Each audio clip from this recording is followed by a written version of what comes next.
Magandang araw mga kabayan, ay si Ron TV po at naririto po tayo muli sa Baywalk, Ross Boulevard upang magbigay update dito po sa ginagawang water sewerage treatment plant project po ng national government.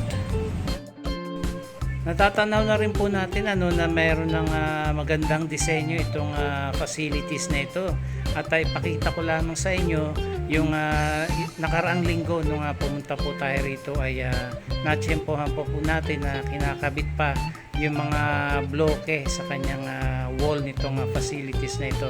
Kaya pakita ko po muna sa inyo yung before.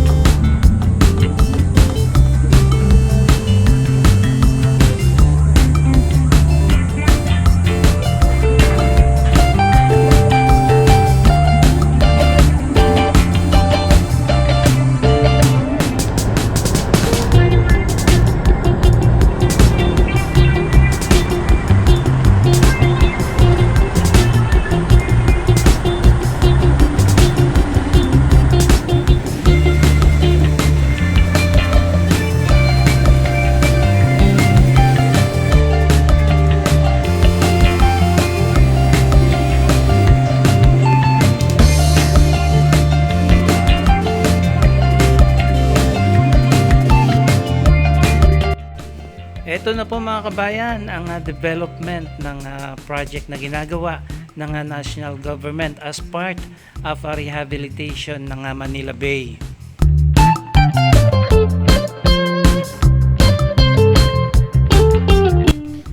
Napakalaking bagay po ng facility na ito upang yung tubig na daraan po rito ay kanyang matreat upang maging malinis na ang Manila Bay.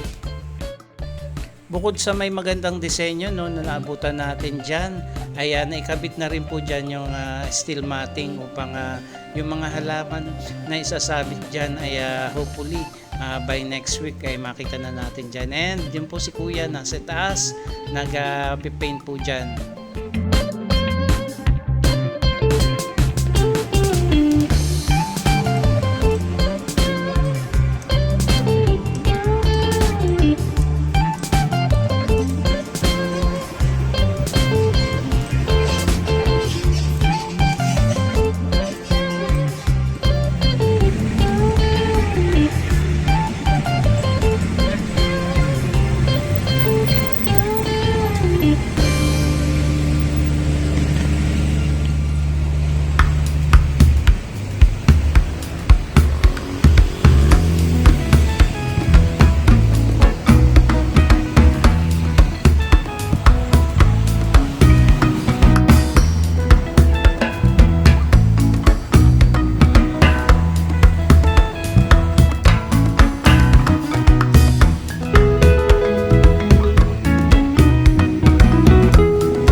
Kababayan, dito po sa area na ito gumawa rin po dito yung DNR ng malaking drainage po rito na kumukonekta dyan sa may pumping station na ginagawa po dyan at didiretso po yung katubigan dito po sa water treatment facility upang masala po yung tubig na galing from different parts of Manila and other city po tapos paglabas ng tubig, nalinis na at mag-out po dito sa Manila Bay.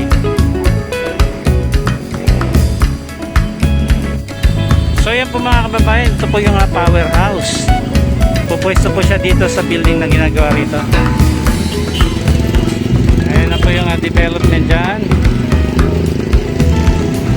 Bali po itong powerhouse na yan ay susuplayan niya itong pumping stations na ginawa po dito. Ayan po. So dito pala lalabas lahat so yung tubig na treatment po doon sa water sewerage system facility ay dito po dadaan and then ipapump po dito. Yan ay ilalabas naman na rito sa Manila Bay. So yung ilalim po nito ay nakuhanan din po natin yan may malaking drainage po dyan sa ilalim na ginawa.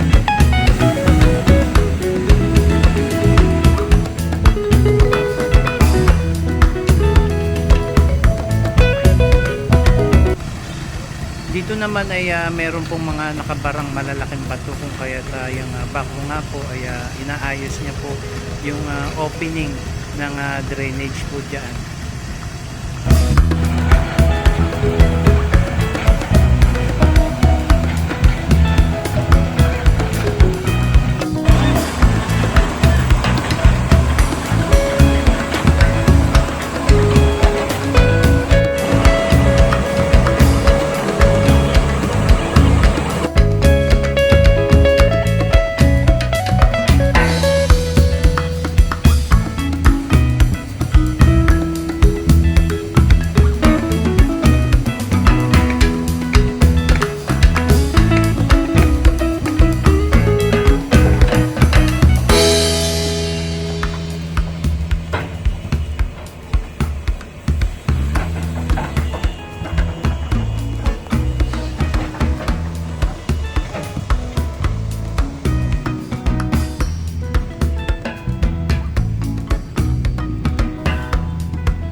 Walang nagmamalasakit sa ating mga batang Maynila, kundi tayong kapwa batang Maynila.